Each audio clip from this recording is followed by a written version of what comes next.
naman kami ni Ate Pauline kasi nagsiselos na daw siya kay baby.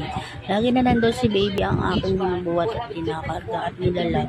Hindi niyo alam, sobrang mahal ko siya, sobrang mahal ko sila magkakapatid. Lagi ko sinasabi sa inyo, di ba? Mahal na mahal ko kayo kasi kayo ang buhay ko. Kaya huwag kayo magsiselos sa baby natin. Kasi ang baby po ay mas kailangan po ng atensyon ng mga mama, ng mga nakakatanda. Kaya huwag kayo magsiselos sa kapatid na. Lagi nilang tatandaan, mahal na mahal ko kayo, sobrang mahal ko kayo.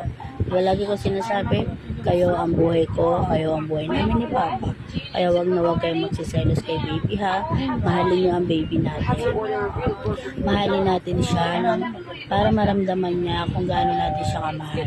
Kasi nung maliliit kayo, ganyan ko rin kayo inaalagaan. Naparamdam ko rin sa inyo kung gaano ko kayo makamahal hanggang ngayon paglaki mo.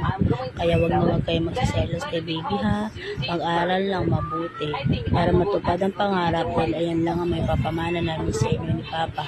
Dahil kayo ang buhay namin ni Papa. I love you mga anak. Mahal na mahal namin kayo ni Papa.